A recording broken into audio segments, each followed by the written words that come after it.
If you've been the same rank for months, it's probably not your mechanics. It's one of these 5 things you're doing every single game without even realizing it. I'm Fiendster, an SSL player and coach, and the reason you're hardstuck has nothing to do with mechanics. It's these 5 decisions you repeat every single game. Let's jump right in.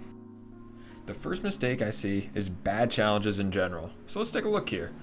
We have Jaden Sinho, who's at the midfield line, and you see Fiendster. I'm actually in their net right now, rotating out after I had a pretty bad play. And we see Donovan in their corner, he's just flying, and then Depp, who just got a touch and popped it up in front of their net, and then Golden Soccer is in their net. So this is where you need to think, all right? This isn't anything to do with mechanics, it's all about just thinking. How do I want to challenge this ball? He has 58 boost, he's in a pretty good spot in the midfield, right? He can just keep in whatever ball comes to him. So you gotta think, what can I do here? He chooses to go for this ball, but the reality is 10 times out of 10, Golden Soccer is going to get to this ball before Jaden Sin ever gets close to hitting it, right? So it's just not a great challenge. Instead, after this touch that Deb gets, I'm going to go ahead and go to the fly camera. If I'm him, I'm just going to go ahead and just sit right here, wait for Golden Soccer's touch, and then I can go for this. And I can probably beat Depp to this or whoever's going for this ball next, and maybe even do an infield pass. I can hit it off the corner. I can 50 this guy, whoever's going for it next. I can hit it off the wall to my teammate. It's a much easier ball to get to because, let's just face it, you're not beating this guy to that initial touch. So in conclusion, because you go for this ball, you're throwing yourself out of the play. You're not really forcing him to do something that he still could have full control of this. Anyways, right? This doesn't really make Golden Soccer do anything. You're just throwing yourself at this, and we actually have another challenge after that's just not that great either, so let's look at that. So we see Rise back here, which is someone I'm actually duo queued with, and he sees, okay, my teammate doesn't go for this, and then he chooses to jump very, very late. And you can see, like, once again, this is just, it's all a mental game. It's all thinking. All right, my teammate doesn't hit this. I should turn around with my 90 boost and just get ready to shadow defend, right? Because Depp, you can see he's up. He's boosting for this ball. He is going to beat you. There's no way Rise can get to this ball. So what do? You turn around and you go back. 2 back-to-back challenges, and now myself, Fiendster, is back as third man, and it just makes it awkward for me. And yes, I do, like, quote-unquote bail everybody out by getting that touch. If the opponents were better, they could have beaten me, they could have gotten a goal out of this.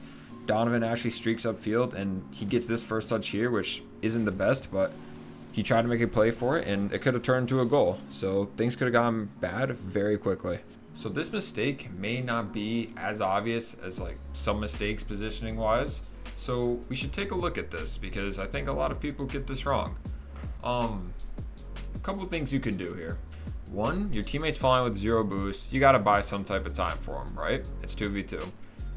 You could rush this because Schmetter, whatever his name is, just got that first touch, and you can definitely get a touch on this and get a 50. Will the 50 be good? I'm not sure, but you could get a 50 and buy time for your teammate to get back, right? You could do that.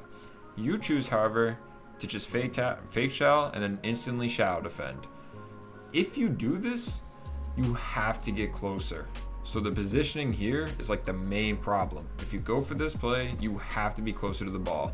Because by going towards your wall and towards your net the whole entire time, you give him so many options. He could just keep dribbling this, he could pass this to his teammate, which he does, and then all of a sudden you can't get back to this mid ball. And it sucks because technically, yes, your teammate did give it away, yes, you did get 2v1, but you allowed that to happen. This was completely preventable. Just at some point, you have to get a challenge into this play, or else you face this threat right here. Really good play by the opponents though. Our next tip is that your boost management sucks and it can be improved. Think of it as optimizing your gameplay. It allows you to make plays, right? And to win this game, to score goals, you must make good plays, right? And you need boost to make those plays.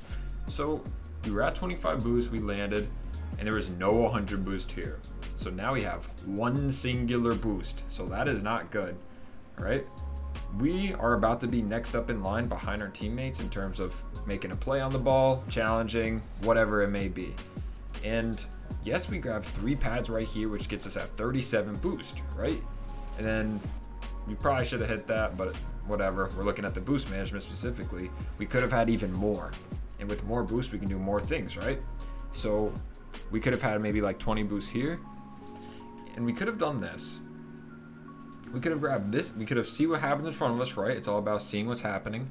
We see, okay, it's going towards the corner. Then I have time to get these pads here, maybe push up. Definitely don't push up because Clay's coming in hot from the right. He's going to challenge this ball. And then you get to the same exact spot with how much boost? What's 12 times 1, 2, 3, 4, 5, 60. 60 plus the 20 boosts you could have saved had you not touched the boost button at all. That's 80 boosts, right?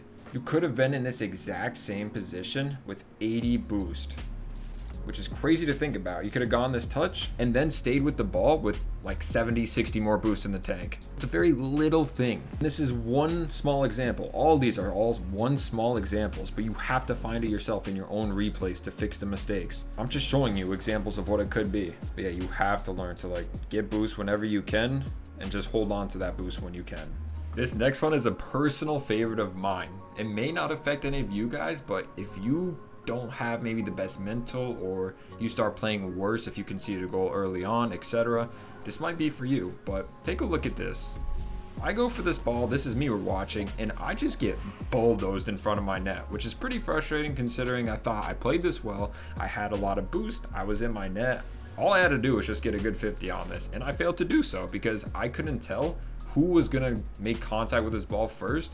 And because I flipped right, Rohawk ends up getting like a perfect 50 on me where I should have probably flipped left, but I thought the other guy, whatever his name is, was probably gonna get that touch. So I'm not gonna lie, that hurt me a little in the moment. I was like, damn, that really just went in, and we ended up losing this game. I don't know because if specifically like my mental was bad, but it certainly didn't help. But the point is, you never let one goal get to you. You can always come back in this game. Unless you're down like 5 or 6, you can always come back. Instead of worrying about winning, worry about improving and playing your best the whole time. And once you're focused on improvement instead of winning, you're gonna get so much better.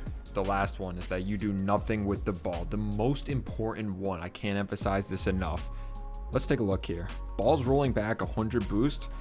This is clearly someone with intent, trying to make a play, trying to do something, actively just making plays. Gets it over 1, gets it over 2. This should be a goal if his teammate's there. However, his teammate wasn't able to read it. It's not the end of the world. That was a good play right there. No mistake that I see. You could try other things in the air, but you beat 2 there. I would like to think that was with intent, right? Let's take a look at this right here. The ball comes back mid. Teammate just gave a great pass or challenge, whatever it was that led to this. And now you're up for this play. Perfect positioning, perfect boost management, perfect rotation. It all comes down to this. What do you guys see here? Because I'll tell you what I see. I see Slicks Jr. 2X YouTube is facing his net and he's on the ground. Keyword, he's on the ground. And he's still on the ground right here.